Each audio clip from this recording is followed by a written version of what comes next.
우리 10장 28절부터 39절까지의 말씀, 그리하여 우리가 라는 제목으로 말씀을 나누기 원하는데요. 우리 28절 한 절만 보고 우리 계속해서 말씀을 보는 중간에 말씀을 함께 읽어가도록 하겠습니다. 우리 10장 28절 말씀 우리가 함께 한 목소리로 봉독합니다. 시작.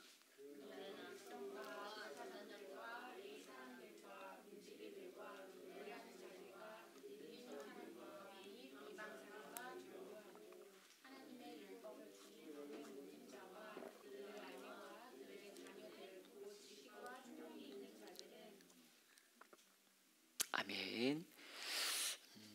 39절까지의 말씀인데 우리가 계속 말씀을 보아야 되기 때문에 한 절만 보면서 우리 말씀 자리로 함께 나가겠습니다. 여러분, 성전과 성벽이 다 지어졌고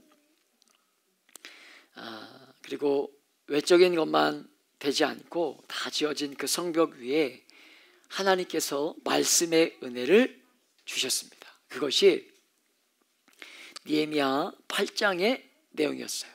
그리고 그 말씀의 은혜가 이 회개와 은혜까지 연결이 되었던 것이 9장, 느헤미야 9장의 말씀이었습니다. 오늘 우리가 보게 되는 10장의 말씀은 그 흐름 안에서 해석되어야 되는 말씀으로, 여러분, 말씀에 대한 은혜가 있었죠.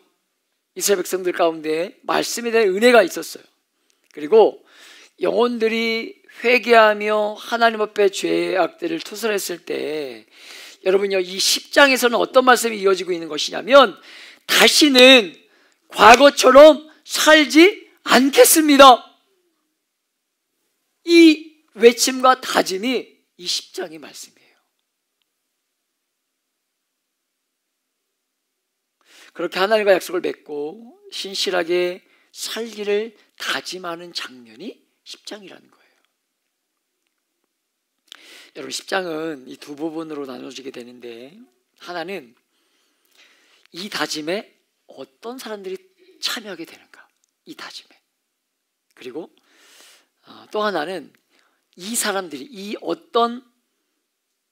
다짐에 어떤 사람들이 참여했고, 참여했던 사람들이 어떻게 살기를 다짐하는가, 이런 거예요. 어떤 사람들이 이런 참여하겠는가와 그 어떻게 살기를 다짐하는가, 어떤 사람들과 그 내용이 들어가 있는 거죠. 여러분, 제가 일대 양육과 또 기회가 될 때마다 말씀드리고 있지만, 여러분, 저는 잘된 간증만 하며 사는 삶을, 우리가 소위 말하는 성공이라고 말하는 그런 간증만 하는 삶을 여러분 잘 신뢰하지 않는다 말씀드리고 있습니다. 하나님과의 그 특별한 만남이 가져다 준 어떤 은혜, 그것만 추억하며 사는 것은요, 절대로 건강한 삶이 될 수 없어요. 내가 내 삶 가운데 하나님이 이런 은혜를 주셨습니다, 이것만 가지고, 이 특별한 은혜만 가지고 평생을 살아갈 수 없다는 거예요.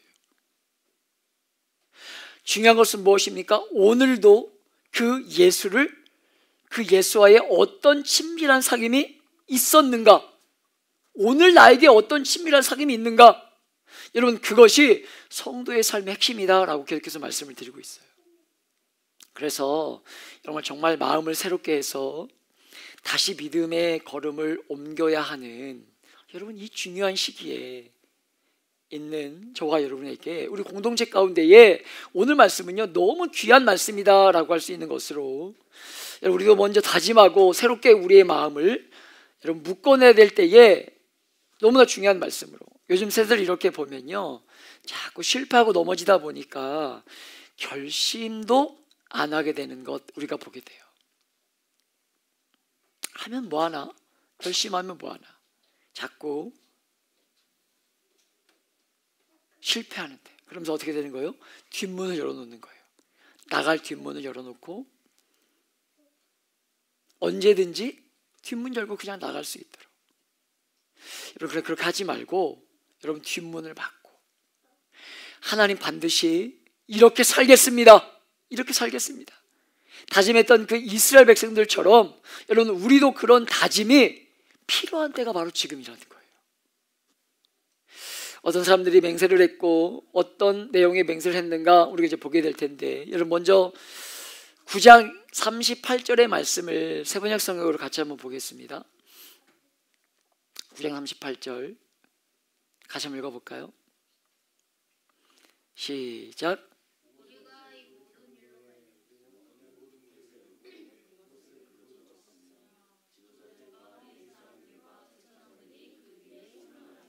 이게 9장의 마지막 말씀이에요. 그러니까 역사를 돌아보면서 하나님께 회개하고 나서 다시는 이런 죄를 짓지 않겠습니다 다짐하면서 뭐라고 하는 거예요? 써서 기록하는데 어떤 사람들이 기록했다고 있는 것입니까? 이어진 1절에 보면 가장 먼저 누가 등장하죠? 느헤미야. 여러분 8장과 9장에서 이 느헤미야는요 이름만 등장하지 역할이 없거든요. 그런데 10장에 와서 그 은혜를 따라서 행함으로 적용하고 여러분 실천하는 그 대목에 제일 먼저 이 느헤미야가 이 서역하고 있는 것으로 어떤 면에서 지도했던 그에게 가장 우선적인 책임이 있었기 때문에 제일 앞에 기록했는지도 모르겠어요. 뭐죠? 지금 뭐 기록하고 있는 거예요? 다시는 과거의 죄를 범하지 않고 살겠습니다 결단하고 기록하는 거예요. 서명하고 사인하는 거예요. 제가 지난주 오후에 말씀드렸죠. 도장 찍었으면 책임을 져야 한다 말씀드렸죠.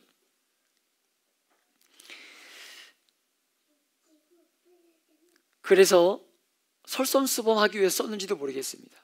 뿐만 아니라 이런 사람도 예외 없이 서명했다 이런 것들을 보여주면서 확고하게 결의를 드러내기 위해서 느헤미야라는 사람이 제일 먼저 등장했는지도 모르겠어요. 두 번째로 8절에 보면 여러분요 몇 명의 이름이 기록되어 있냐면 21명이거든요 세어보면 21명이에요 21명의 이름이 2절부터 기록되는데 8절에 보면 이들이 다 누구라 그래요?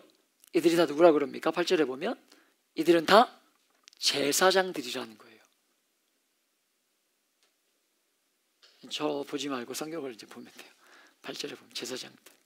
그리고 21명의 제사장들이 뭐 했다는 거예요? 서명했다는 거예요.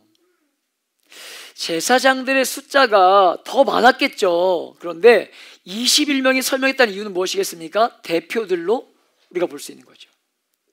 9절에 보면 또 레위 사람들이 17명이 등장을 합니다. 레위 사람과 제사장은요 어떤 사람들이에요? 종교 지도자들이죠. 종교 지도자들. 또 14절에 이 백성들의 우두머리를 몇 명의 이름이 나오냐면 44명이 기록돼요. 와, 많죠. 제가 읽지 않은 거예요. 이거 읽다가 끝나요. 천천히 그래서 집에 가서 읽어보세요. 44명이에요. 세어보세요. 44명. 여러분 성경에 늘 말씀드린 성경에 기록된 이름은요 그냥 기록된 것이 아닙니다. 하나님의 계획 가운데 반드시 필요한 이름이기 때문에 기록된 거예요. 그 이름 중에 21번째까지의 이름은요 여러분 에스라서 2장에 나오는 족보와 거의 비슷한 이름이 나와요. 이 순서가.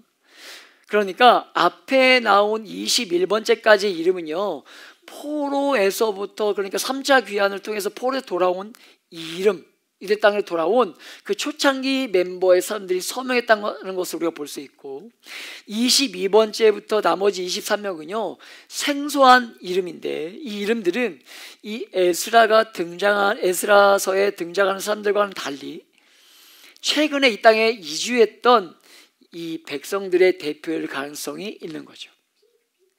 그러니까 오래전부터 온 사람들로부터 최근에 온 사람들의 대표까지 모든 사람들이 뭐하고 있는 거예요? 서명하고 있는 거예요. 거기다 28절 이하를 볼까요? 28절 29절을 같이 한번 읽어보겠습니다. 시작.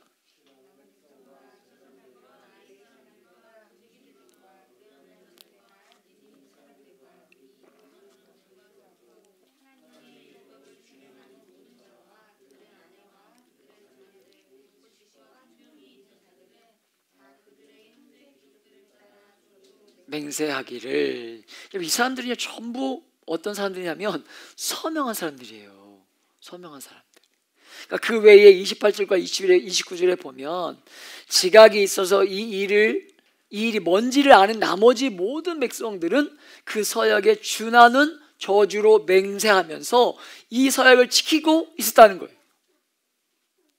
그러니까 우리가 보겠지만 이 내용의 서약을 모든 이스라엘 백성들이 뭐 했다는 거예요? 다 했다는 거예요. 다 했다는 것입니다. 지각이 없는 어린아이들을 빼고는 모든 이스라엘 백성들이 다 참석해서 반드시 그렇게 살겠습니다. 다시는 범죄하지 않고, 여러분요, 하나님을 떠나 있던 이 백성들이 성전이 다 완공되고 은혜, 하나님의 말씀의 은혜가 임하고 부흥이 임하기 시작하면서 그 죄악이 깨달아지기 시작하면서 하나님, 우리가 다시는 그렇게 살지 않을게요. 모든 백성이 뭐하고 있는 거예요? 서약하고 있는 거예요. 사랑하는 여러분, 무엇을 함께 한다는 것이 얼마나 어려운 주제인데도, 그렇지 않습니까? 무엇을 함께 한다는 것이 얼마나 어려운 일인지 몰라요. 근데 은혜가 오고 죄가 깨달아지면서 그 죄악을 토설해내자 온 공동체가 한 마음을 가지고 어떻게 했다는 거예요? 이렇게 살겠습니다. 이렇게 살아보겠습니다. 결단하는 역사가 오늘 이스라엘 백성들 가운데 있었다는 것입니다. 여러분, 29절에 보면 어떻게 살겠다는 것입니까? 이어지는 말씀을 함께 읽어볼게요. 말씀을 화면을 봅니다. 시작.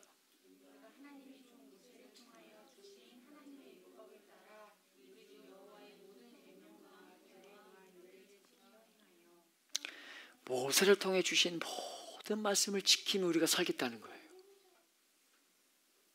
여러분, 에스라서가 이제 느헤미야서가 얼마 남지 않았는데 참 재밌어요. 미리 이렇게 스포 잠깐 하면 아예 안 해요. 금요일에 오세요. 그래야 말씀을 들을 수 있어요. 여러분, 모세를 통해 주신 말씀을 그대로 순종하며 살겠다는 거예요. 얼마나 귀합니까? 얼마나 귀해요. 여러분, 저는 이 말씀 기록되지 않지만 많은 사람들이 울고 불고 회개하고 주님 정말 이렇게 살게요 다짐했을 것 같아요. 헤세드 교회로 2년을 향해 달려가고 있는 저와 여러분 안에 이런 고백이 있어야 하지 않겠습니까? 하나님의 말씀대로 행하겠습니다. 말씀을 듣기만 하지 않고 반드시 말씀을 살아내고 순종해 보겠습니다. 여러분, 정말 이런 고백이 여러분 지금 우리가 살고 있는 이 시대 가운데 너무나 필요한 고백이다 여러분 믿고 있어요.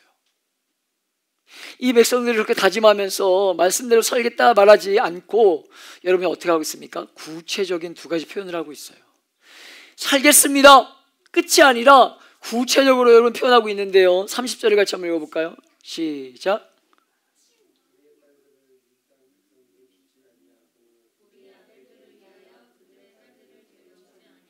이것이 뭐라고 말하면 될까요? 이스라엘 백성들이 하나님 앞에 말씀대로 살겠습니다 다짐하고 그 적용을 여러분 실제적으로 구체적인 모양으로 어떻게 표현하고 있냐면 잘 살게요 이게 아니라 구체적으로 여러분요, 아들들을 위하여 이방의 딸들을 데려오지 않고 또 내 딸을 이방의 사람들에게 시집 보내지 않겠습니다 다짐하는 거예요.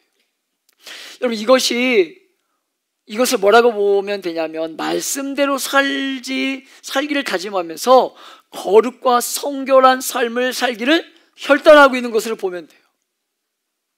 여러분, 당시 안에서 지금 우리가 이해하기에는 조금 어려울 수도 있지만 당시 사회 안에서 이스라엘의 이 거룩하고 성결한 삶을 사는 일에 가장 큰 걸림돌이 무엇이었다는 걸 우리가 유추해 볼 수 있죠. 그게 뭐예요? 바로 이방인과의 결혼이었다는 거예요. 지금 시대로 말하면 믿지 않는 사람들과의 신앙의 결혼이었다는 거예요. 여러분, 유대인들의 삶에 그들이 들어와서 얼마나 유대인들을 이방화시키고 그러므로 인해서 이스라엘 백성들 가운데 얼마나 쓰라린 고통이 이들 가운데 있었는지 몰라요. 여러분, 그렇게 말씀에 순종하겠습니다 하고 할 때 첫 번째로요, 거룩에 대한 결단이 있는데 순수한 결혼을 하겠다는 거예요. 순수한 결혼을 말하는 것입니다. 이세가 보여주는 인종에 대한 차별이나 혈통에 대한 왜곡이 아니라 여러분, 신앙적인 성별과 거룩에 대한 다짐이 이방 결혼을 안 하겠다는 다짐의 핵심이죠. 오늘 시대로 바꿔 말하면 뭐가 있을까요? 우리의 거룩을 지키기 위해서 우리가 보지 말아야 될 것들을 보지 않는 거예요. 우리가 가지 말아야 될 곳에, 성도가 가지 말아야 될 곳에 가지 않는 거예요. 있어야 할 자리에 있는 거예요. 이 시대로 말하면. 여러분, 성도가, 예수 믿는 성도가, 가끔 말씀드리지만 여러분 전 보던 자리에 있다면 여러분 그게 괜찮은 겁니까? 괜찮은 거예요? 있어야 할 자리에 있지 말아야 된다는 거예요. 여러분, 결혼을 한 부부들은 한 아내와 한 남편을 만족해 하면서 성결하게 자녀를 잘 지켜내는 거룩함의 다짐, 이런 것들을 할 수 있어야 한다는 것입니다. 사랑하는 여러분, 얼마나 많은 곳에서 음행을 권하는지 몰라요. 가정의 건강한 아름다움이 무너지고 있는지 모릅니다. 여러분, 동성들도 얼마든지 가정을 꾸밀 수 있다고 말하는 시대에 우리가 살아가고 있지 않습니까? 아내는 남편을, 남편은 아내를 책임 있게 사랑하고 다른 가능성을 열어놓지 않고, 여러분, 이 시대의 정신에 빠지지 않도록 힘써야 하는데, 여러분, 그런데 오늘 말씀은 그 거룩과 성결을 어떤 부분에 아내만 제한하지 말고 다른 것 제한하지 않고 다른 것 하나를 더 우리 안에 바라고 있는데요. 31절을 같이 한번 볼까요? 31절 함께 읽습니다. 시작.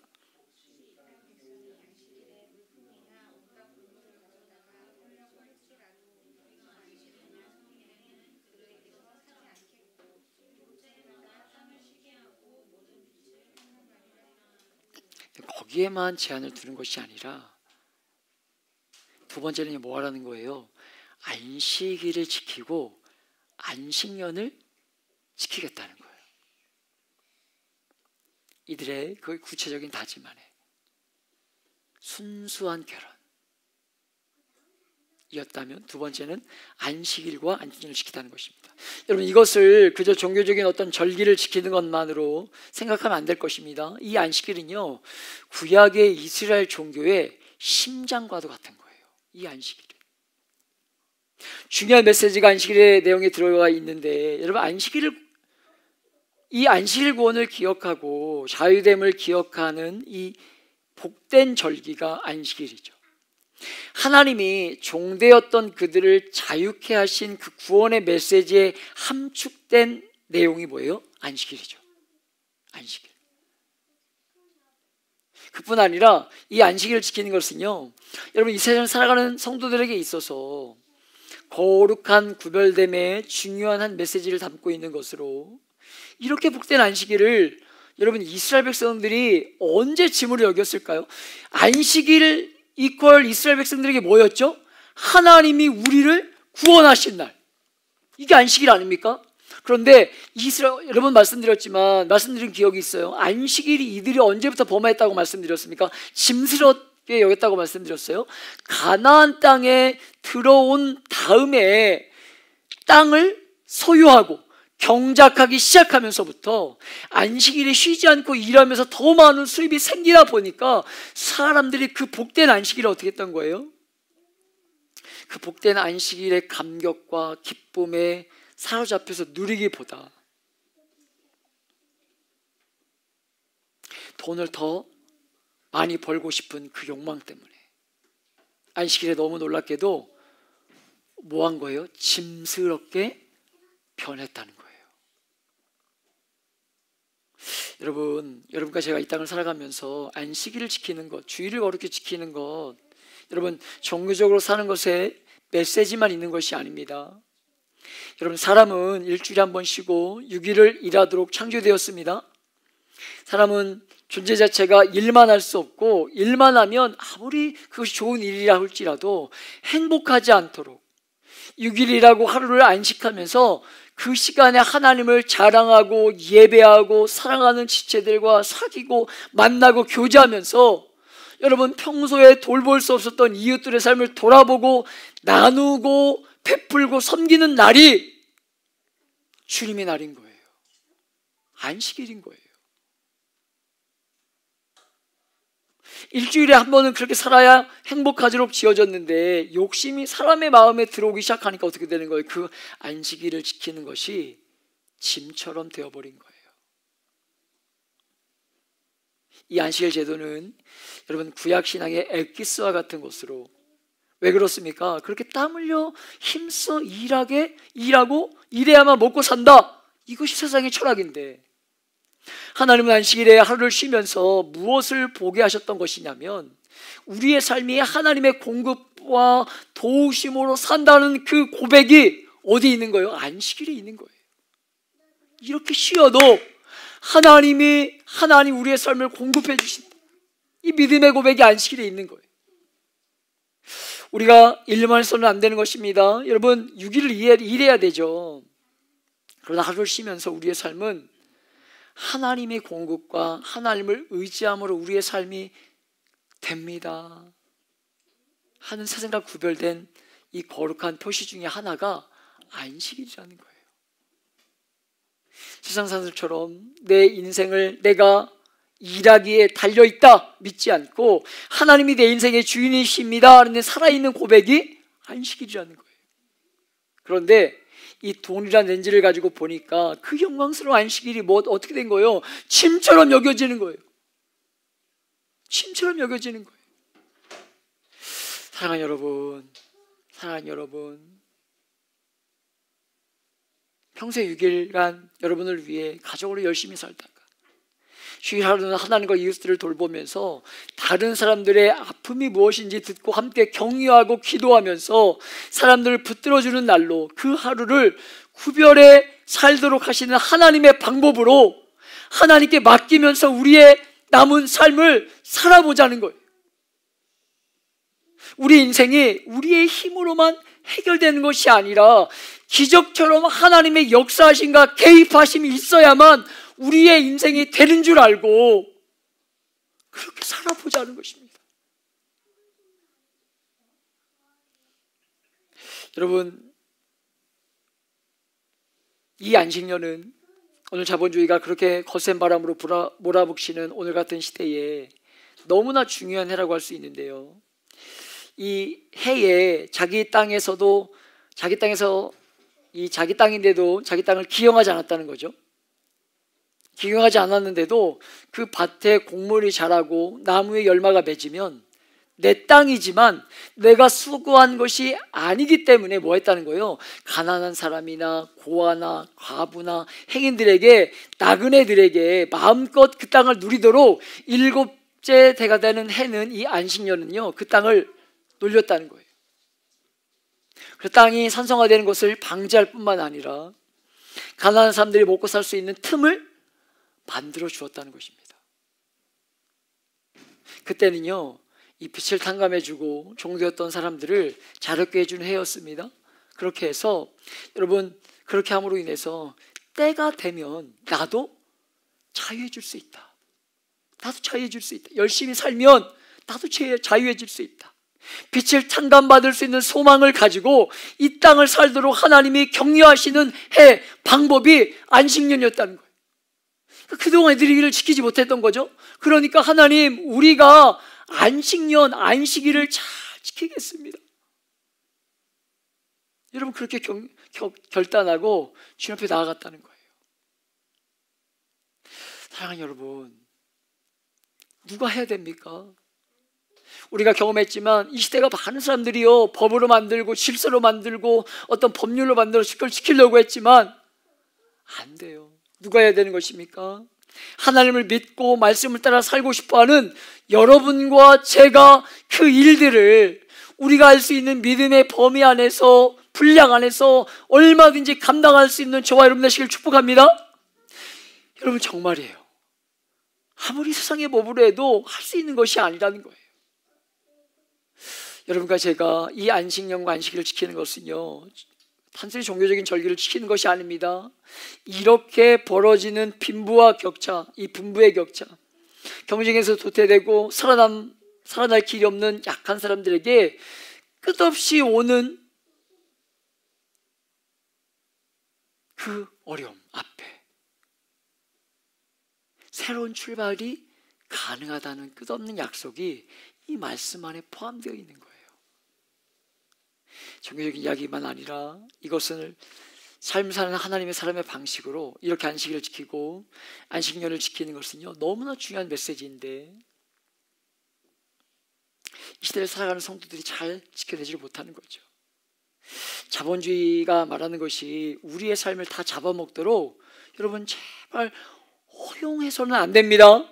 아무리 사회가 정당한 것처럼 여겨도 말씀에 근거해서 우리는 그렇게 살지 않아야 된다는 거예요. 구별된 성도의 삶, 자본주의 사회에 돈이 이렇게 여러분요 광풍을 일으킨 이 사회에 부동산 투기, 주식 투기를 거쳐서 이 가상화폐에 대한 투자가 돈을 버는 이 시대에 그래서 없는 사람들은 더 속상하고 더 어떻게든 그 시대의 흐름을 따라 살기를 원하지만 되지 않고 여러분 그런데 시대가 뭐라고 하든지 땀 흘려 일해서 돈 벌고 남을 섬기는 사람들이 바로 저와 여러분이라는 것 잊지 말아야 된다는 것입니다. 여러분 두 번째로 큰 주제가 있는데 나머지 나오는 내용으로 32절 같이 한번 읽어볼게요. 시작.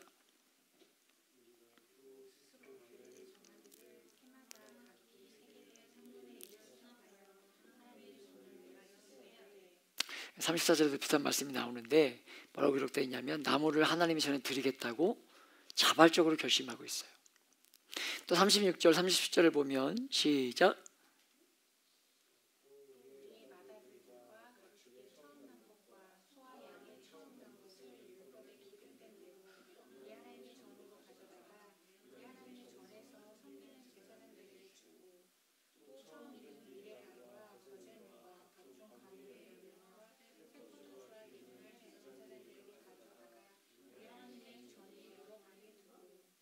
여러분 처음 난 것이라는 거죠. 그것이 동물이든 식물이든 첫 아들이든 하나님의 것인 줄 인정하고 고백하는. 그래서 첫 번째 아들을 제물로 드리고 거룩한 짐승들을 하나님께 드리는 것 하겠다는 거예요. 이어서 37절에 보면 우리 산물의 11조를 레위 사람에게 주리라 하였나니.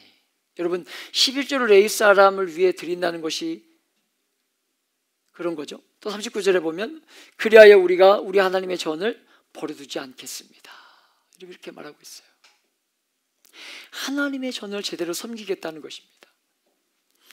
여러분 이스라엘 백성들이 가나안 땅으로 들어와서 하나님의 전을요 에스라서 6장에서 완공하죠. 여러분 말씀드리지만 에스라서와 느헤미야서는 우리가 한 권으로 볼 수 있다고 말씀드리지 않습니까?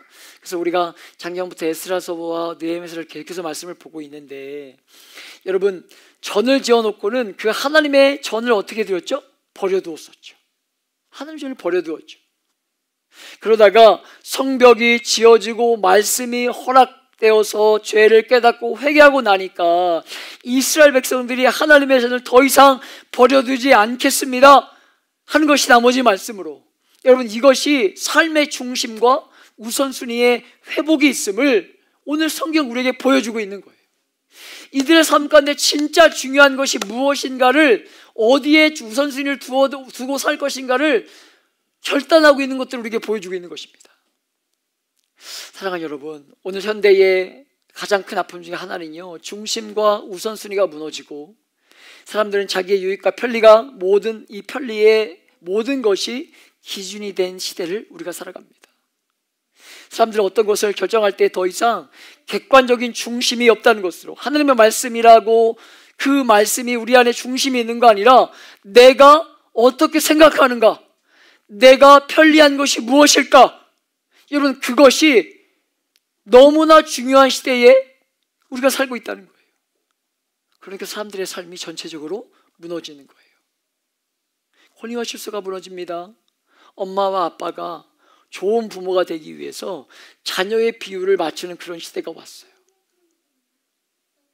실수가 다 깨어져서 부모의 말을 듣지도 않아요. 그 누구의 말도 안 들으려고 해요. 왜냐하면 중심과 우선순위가 무너지고 제일 자기가 제일 뭐에 있는 거예요? 중심에 있기 때문에. 이스라엘 백성들은요, 약속의 땅에 돌아왔지만 너무나 가난하고 삶이 힘들었어. 성전을 돌볼 수 없다고 생각하면서 오랜 시간 그렇게 살아왔어요.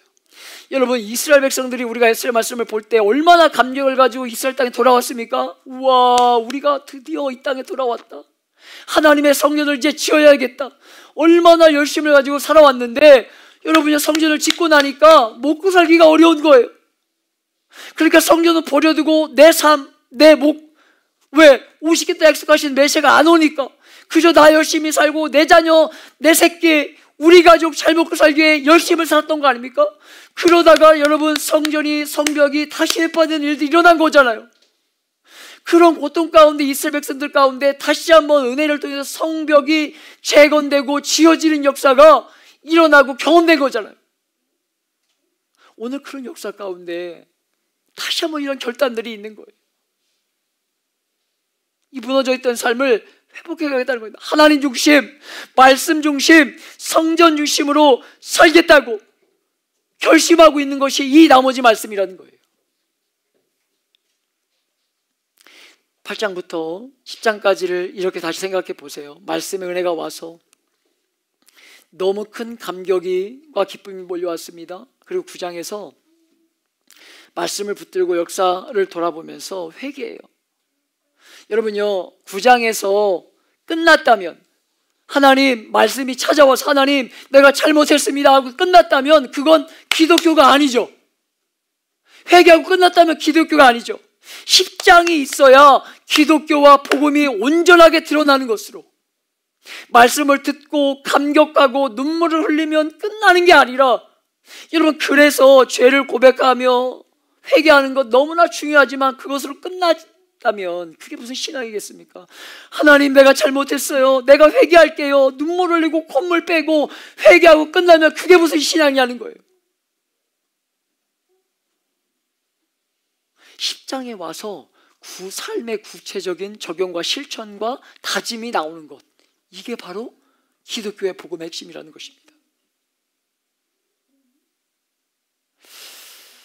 사랑하는 여러분, 그렇다면 그 구체적인 실천의 핵심이 무엇입니까? 바로 물질 사용인 거예요. 왜 하나님이 이런 말씀을 자꾸 우리에게 보게 하는지 모르겠지만, 주일에도 제가 이런 말씀 드리지 않았습니까? 그 주일에도 우리 처음 방문했던 분들이 오셨는데 제가 헌금과 관련된 말씀을 나누어서 왜 오늘 이런 말씀 나는지 모르겠다 말씀을 드렸는데, 여러분, 이 금요일 날도 우리가 말씀을 집중해서 보다 보니까 이런 말씀을 나올 수밖에 없어요. 여러분요, 마치 이런 말씀을 선택해서 전하고 있는 것 같지만 그런 것 아니죠. 그러나 여러분, 성경을 계속해서 우리로 하여금 주목해 보도록 하고 있는 것은요, 여러분의 재물의 신앙이, 여러분의 재물에 이 신앙이 안 묻어나면, 이 재물에 여러분의 신앙이 안 묻어나면 그것은 가짜라는 거예요. 오늘 이스라엘 백성들은요, 하나님 앞에서 받았던 은혜와 죄를 돌이키는 회개를 담아서 실천적인 적용을 다짐하고 있는데, 대부분이 무엇입니까? 물질을 흘려보내서 뭐하고 있는 거예요? 빛을 탕감하고 3분의 1을 세계를 들여서 성전을 섬기고 11조를 들여서 레위인들을 먹이고, 첫 번째 재물을 유대인들이 말하는 것처럼 주님께 드리겠다는 거예요. 사랑하는 여러분, 여러분의 재물 사용은요 어떻게 드려지고 있습니까? 하나님이 다 주신 것인 줄 알고 하나님과 이웃께 잘 드리려고 사용되고 있냐는 거예요. 정말 여러분과 제 안에 오늘 이스라엘 백성들이 하고 있었던 것처럼 이 구체적인 삶의 자리에서 행함이 없는 믿음이 있다면, 그 믿음을 행함으로 여러분 드러내지 않고 있다면, 우리의 신앙은 건강한가? 돌아볼 수 있어야 된다는 것으로. 하나님 나라의 백성다움은요, 드러내는 삶을 살아내는 것, 그것이 오늘 성경이 우리에게 가르쳐주시는 귀한 메시지인 줄 알고, 오늘 이 밤에 여러분 주신 말씀 붙들고 오늘 이스라엘 백성들 가운데 그런 눈물 콧물 빼는 결단한 가운데 어떤 실제적인 하나님 앞에 결단이 있었는지, 어떻게 살기를 다짐했는지, 결국 그것이 주님 앞에 어떻게 물질을 사용하기 위한 것이었는지 잘 기억하심으로 오늘 이 밤 여러분 안에 하나님께 묻고 질문하고 결단하심으로 주님 앞에 실제를 가지고 나아가는 이 밤이 되시길 예수님의 이름으로 축복하며 기도합니다.